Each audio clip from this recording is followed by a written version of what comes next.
টঙ্গীর তুরাগ তীরে চলমান বিশ্ব ইজতেমাকে মিডিয়ায় দুই পর্ব বলা হলেও এটি আদৌ দুই পর্ব নয়, বরং দুটি ভিন্ন পক্ষের ভিন্ন ইজতেমা। তাবলিগের ৬টি মূলনীতির অন্যতম ছিল একরামুল মুসলিমিন তথা মুসলিম ভাইকে সম্মান করা। সেই তাবলিগের মধ্যে নজিরবিহীন সংঘর্ষ তৈরি করেছে দুটি পক্ষ। মূলত দিল্লির মাওলানা সাদ সাহেব নিজেকে বিশ্ব তাবলিগের একক আমির ঘোষণা করা এবং বিভিন্ন বিষয়ে মারাত্মক বিভ্রান্তিকর বক্তব্যের কারণে এই জটিলতার সৃষ্টি হয়েছে। ১৯২৬ সালে ভারতের মেওয়াতে দেওবন্দি ঘরানার আলেম মাওলানা ইলিয়াসের হাত ধরে তাবলিগের এই ধারার সূচনা হয়। প্রতিষ্ঠার পর থেকে প্রায় ১০০ বছর যাবৎ বরকতময় এই সংগঠনের মাধ্যমে বিশ্বের কোটি কোটি মানুষ হেদায়েতের দিশা পেয়েছে। তাবলিগের মেহনতে কত অমুসলিম মুসলমান হয়েছে, কত মানুষ পরিপূর্ণ ইসলামী জীবনযাপন শুরু করেছে, তার কোনো হিসাব নেই। ইসলামের সততা, ইনসাফ ও সাদাসিধে জীবনাচারের আদর্শ নমুনা ছিল এই তাবলিগ জামায়াত।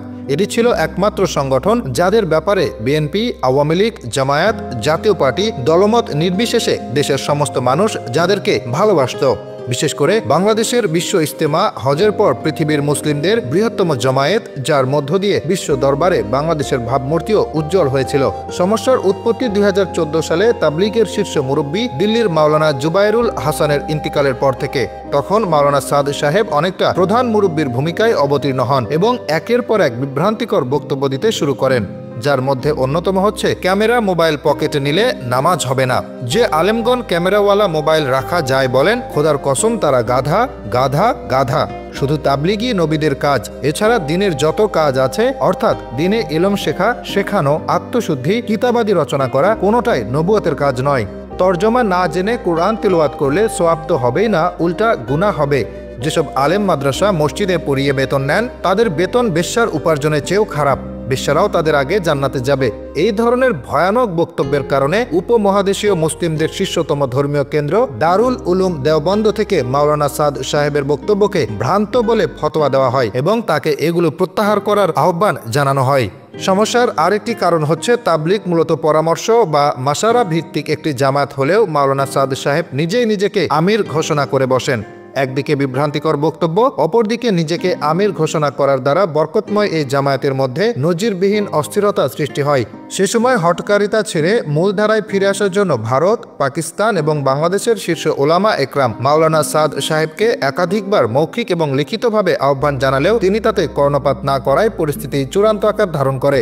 শেষ পর্যন্ত ২০১৬ সালের রমজান মাসে তাবলিগের বৈশ্বিক কেন্দ্র দিল্লির নিজামুদ্দিন মসজিদে মাওলানা সাদ সাহেবের সমর্থকেরা তাবলিগের মূলধারার সদস্যদের উপর হামলা চালায়, যার ফলশ্রুতিতে বাংলাদেশেও দুটি পক্ষ তৈরি হয়ে যায় এবং কাকরাইল মসজিদে সংঘর্ষের ঘটনা ঘটে। সেই ঘটনার পর ২০১৭ সালের টঙ্গী ইজতেমার জন্য মাওলানা সাদ সাহেব ঢাকায় আসলেও তীব্র প্রতিবাদের মুখে তিনি বিশ্ব ইজতেমায় অংশ নিতে পারেননি। বাংলাদেশের পরিস্থিতির চূড়ান্ত অবনতি ঘটে ২০১৮ সালের ১ ডিসেম্বর, যখন টঙ্গীর ইজতেমার মাঠে তাবলিগ এর মূলধারার কার্যক্রম চলাকালীন মাওলানা সাদ সাহেবের সমর্থকেরা জোর করে মাঠে ঢুকতে যান। ৫ দিনের জোরের কথা বলে তারা টঙ্গী মাঠের আশেপাশে রাস্তায় জড়ো হন।